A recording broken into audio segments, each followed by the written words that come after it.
This is Count Midnight here. We're at Wizard World with Ralph Macchio, and you have the honor of being the first person interviewed with the cameraman on a stick.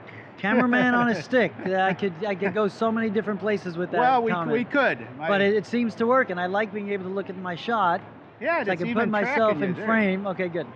So, outside of the aforementioned Karate Kid movies, which you're known for, we were talking to one of the gentlemen that had you sign the toys from the 1980s, 1985, right. And by the way, he's only a fan of yours, but he watches my show because he's from my hometown. So good stuff. Good stuff. And do you think there's a sort of a wave of 80s nostalgia going on right now? I think there is, and it's been lasting longer than I expected. So it's all good because it passes on the legacy of some of those films and those characters from that era onto the next generation. I think that's a good thing.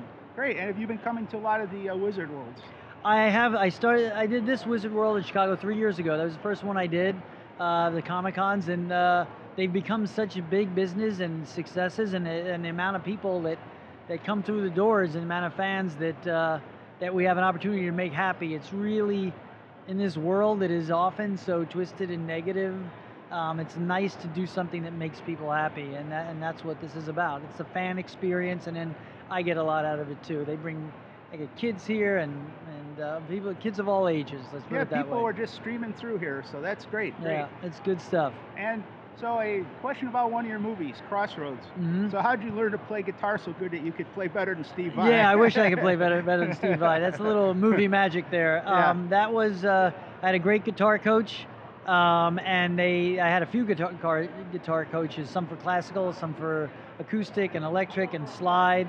Worked with Ry Cooder and Steve Vai, Arlen Roth I had as my everyday coach. So, I mean, I put a lot of days, a lot of hours into it. Were you a guitar player before then? Nope, I learned the basics. I wish I could play like I play in that film, but I got to keep that Telecaster. Oh, do you still keep it up then? I still have, yeah, but Mary Had a Little Lamb is probably. I got you. I play a little blues, but everybody plays a little blues. Yeah, that's right.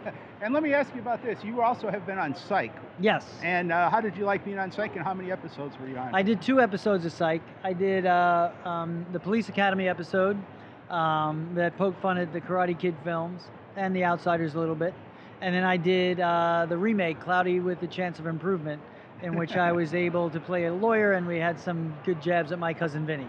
It's a very clever show, great guys, Roday and Dule Hill. Awesome. Yeah, I'm sad it's off the air, frankly. It's I hear James Roday is a big horror movie fan. Yes, well, he directed a film called Gravy.